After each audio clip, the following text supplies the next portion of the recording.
Pinakapaboritong Filipino cakes ngayon, yung Yema cake. Gagawa tayo ngayon and we will top it with queso de bola.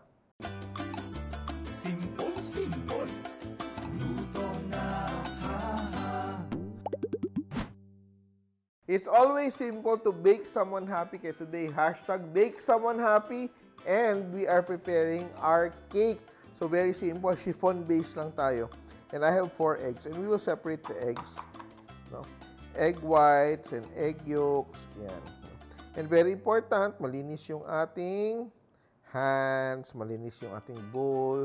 And of course, very gentle tayo mag-separate ng ating egg whites and egg yolks because hindi pwedeng mahaluan ng egg yolk yung ating egg white. Kahit sobrang konti, hindi pwede. Napaka-sensitive niya. O, di ba? Yan. So, ingat-ingat. And now, I have my dry ingredients and I will combine them. My flour, I already sifted it. So, very important mag-bake ka. Always sift your flour. Yan. So, I have here my 1 1/2 cups of cake flour, baking powder. We add our sugar and salt. And now, I will make a well. Butas sa gitna. And I will first add, ito siya, ito yung pangpalambot pa natin ng ating cake. To keep it moist, we will add 1/2 cup of golden Fiesta canola oil. And I will add my canola oil to the center of my well. Yan. And I will add my egg yolks. But before I add my egg yolks, I will just, break them up. Yan.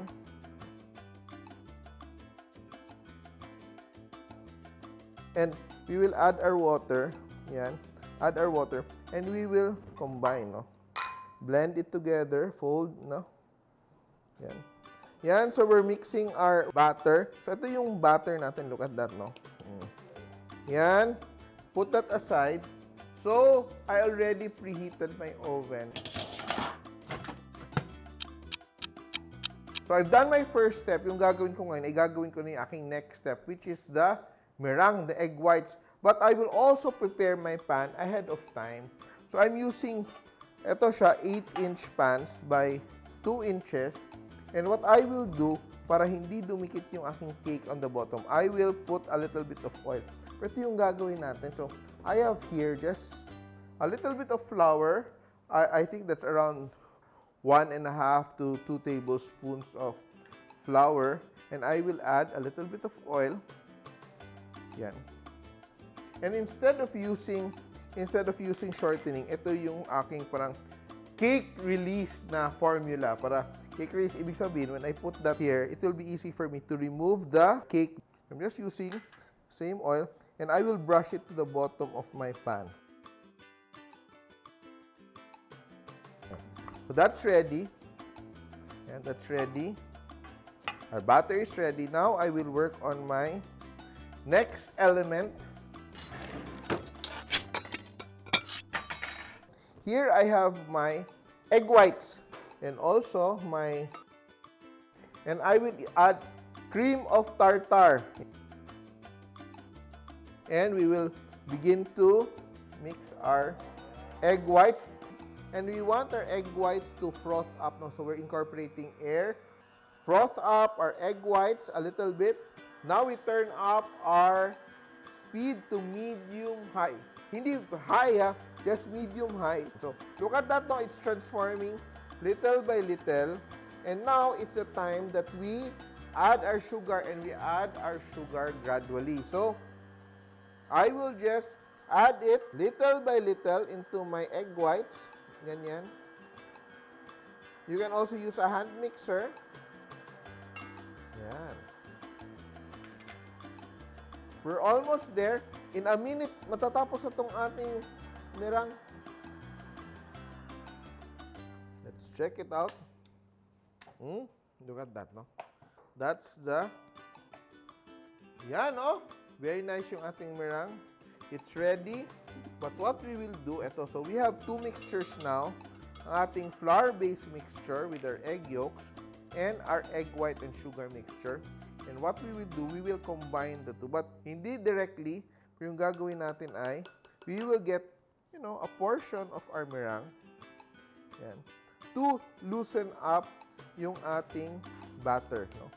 Nakikita mo, nag-lighten yung color, naging light na yung ating batter. Yan. Now, you add another portion of our meringue. And now, you go on gently. Yan. And let's just combine everything now. Yan. Just transfer it to my bowl. And now, I will just like fold it in gently. No? So, we want everything incorporated. No? Now, just be gentle. And once you have an even color, kanyan, we will divide it into our pans. No? So, yan, side by side natin siya. Ito siya, pwede mong timbangin if you want it to be really even. But the key is, yan, divide it. And you eyeball, no? Tingnan mo, no? Yan. Diba? We will sandwich our Yema frosting in between these two cakes. And I'm ready to bake. So, ito na yung ating chiffon base. And I put it on my cooling rack. Nag-release na siya, no, without having for me to force it open. And look at that, no? Very nice yung aking chiffon cake. Very tender, very beautiful, and perfectly cooked. Look at that, no? Yan. So, it's cooled down now. Mas madali ko siyang i-frost. I will chill it. I'll put it in the freezer. So, you don't have to do it right away, ha? You can do it ahead of time. So, I will do that now. I will just wrap it in my plastic wrap. Freezer. Freezer, ha? Hindi chiller, ha? Ayan. Beautiful, no? Wrapping our cake. Ayan. Very nice. Ayan. And we're ready to store it in our freezer. While pinapalamig natin yung ating cake, ito yung secret ng ating Yema cake. Ang Yema. So, gagawa muna tayo ng Yema. And I have my pot here ready. And I will separate egg yolks from egg whites. Yan, no? So, I will use 4 egg yolks. Yan. 4 egg yolks. Yan. Etong egg whites natin, tatabi natin. We can use it for some other recipe. And I will combine my ingredients now. So, I have my 4 egg yolks. Yan. 1 can of condensed milk. Yan. Condensed milk. Yan. So, ito ha, hindi ko pa iniinit yung aking pan. I'm just making sure everything is well combined. Add 1 cup of evaporated milk. Yan. And, ito siya. Wait ha, pakita ko lang sa inyo. Ito kasi yung aking Yema cake. I'm gonna top it with cheese. Kaya hindi ko lalagyan ng asin. But if you just want to make it na puro Yema, add a bit of salt. Kahit 1 pinch of salt, that's fine. And we make sure that everything is blended, no? No? Even before we turn on our heat, wala nang bubuong egg. Bit natin. Yan, that's fine. Turn on our heat to low heat. And very important also is that we keep on stirring because we don't want our eggs to curdle. Ayaw natin maging scrambled eggs. So we have to keep on mixing our Yema until it thickens, no? Ang gusto natin dito ay thick enough to coat the back of my spatula. And our Yema is done. And what I will do now, look at that, it's thick enough, but it's still runny. Tama yan, no? Kasi as it cools down, magsiset yan. Look at that, no? Basta alam kong kumulo siya, okay na ako dyan. Pour it into my bowl and let it cool down. Yan, so.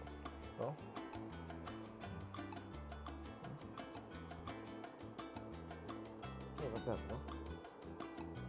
Pero walang sayang sa ating Yema. Yan. Yan, we're done.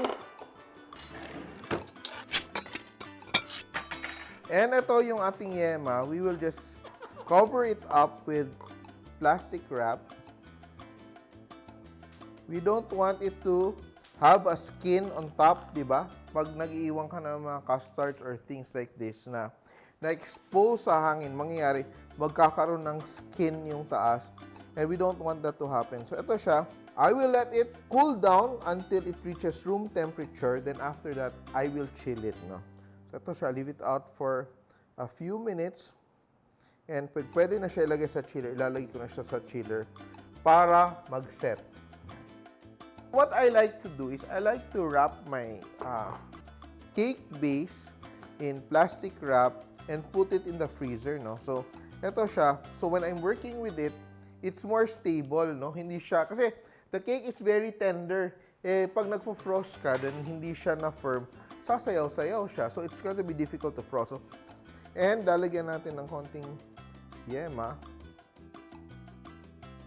We add yema to the bottom of our cake board para dumikit siya, no? So, hindi siya mag-slide off when you're serving it or carrying it around, no? Yan, our cake is very moist. I will put that down. And I will fill the center, no, with yema.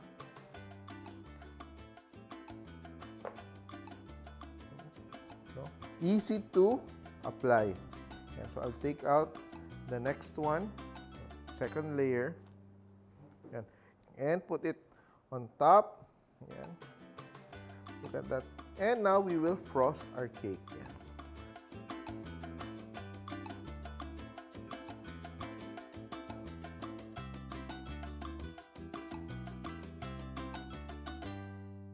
Now for our queso de bola. Queso de bola, maarte ako. Yan.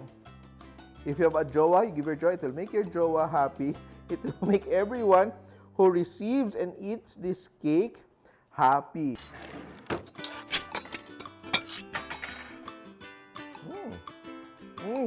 Sarap talaga. So, kaya nitong gawin sa bahay. Sobrang ganda. It's always simple to make someone happy. Kaya gawa na kayo ng ating Yema cake with cheese. Simple!